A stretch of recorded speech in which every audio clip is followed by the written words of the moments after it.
একঘেয়ে মাছের ঝোল খেতে যদি আর ভালো না লাগে তাহলে একবার এইভাবে দই কাতলা বানিয়ে নিন।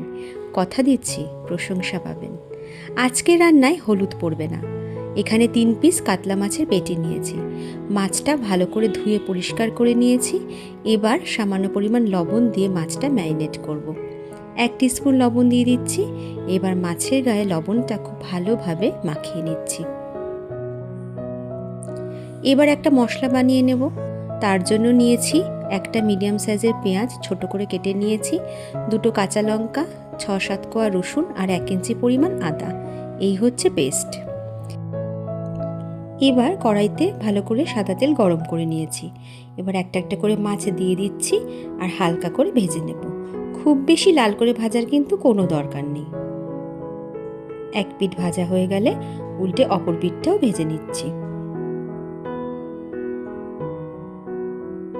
এবার তেল ঝরিয়ে মাছ তুলে নিয়ে কিছুটা পরিমাণ তেল কমিয়ে নিয়েছি, কারণ এতটা তেল লাগবে না। এবার ফোড়নে দিচ্ছি একটা এলাচ, একটু দারচিনি আর 2টো লবঙ্গ, তার সাথে একটা শুকনো লঙ্কাও দিয়ে দিলাম। হালকা করে এবার ফোড়নটা ভেজে নিচ্ছি আর শুকনো লঙ্কাটা তুলে নিচ্ছি, এটা লাস্টে লাগবে। এবার ওই তেলের মধ্যে যে পেস্টটা বানিয়েছিলাম সেই সবটা দিয়ে দিচ্ছি। মশলাটা এবার ভালো করে একটু কষিয়ে নেব। আরও একটা পেস্ট বানিয়ে নেব। তার জন্য নিচ্ছি 1 চামচ ভাঙা কাজু, 1 চামচ চারমগজ আর দিয়ে দিচ্ছি 2 চামচ টক দই। এটাও একটা পেস্ট বানিয়ে নিচ্ছি। এদিকে এই মশলাটা বেশ ভালো মতোই কষে গেছে, তেলও ছেড়ে এসেছে। এবার সেকেন্ড যে পেস্টটা বানালাম সেটা দিয়ে দিলাম। সব কিছু আবার ভালো করে একটু মিশিয়ে নিচ্ছি। দিচ্ছি স্বাদ মতো লবণ আর দিচ্ছি 1 টিস্পুন পরিমাণ চিনি। এবার হালকা করে আবার কষিয়ে নিচ্ছি।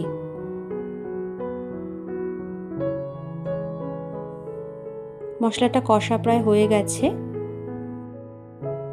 এবার মিক্সির বাটিটা ধুয়ে এখানে 1 কাপ পরিমাণ জল দিয়ে দিচ্ছি। খুব বেশি জল দেওয়ার কোনো দরকার নেই।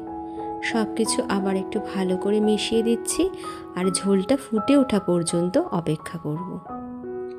ঝোল ফুটে গেছে। এবার এর মধ্যে একটা একটা করে ভাজা মাছগুলো দিয়ে দিচ্ছি।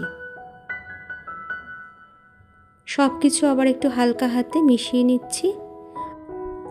এবার মাছ সেদ্ধ হতে 5 থেকে 7 মিনিট লাগবে।